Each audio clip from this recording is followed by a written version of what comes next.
A Mountainous Prayer for Climb Against Cancer, Pilipinas.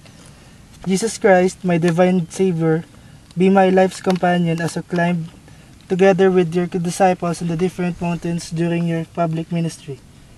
And the greatest of them was Calvary as an offering and ransom for our debts.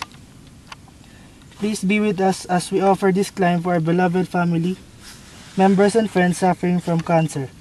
We believe that nothing great is done without suffering and that all things are possible by means of it.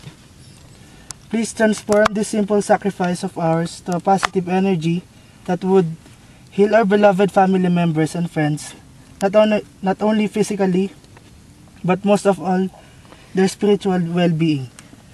Special intentions goes to Andre and William who are still fighting this dreaded disease.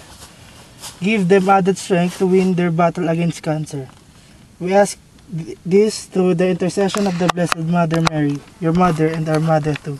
Amen. So, fight. Amen. Picture pa. Isa. Okay.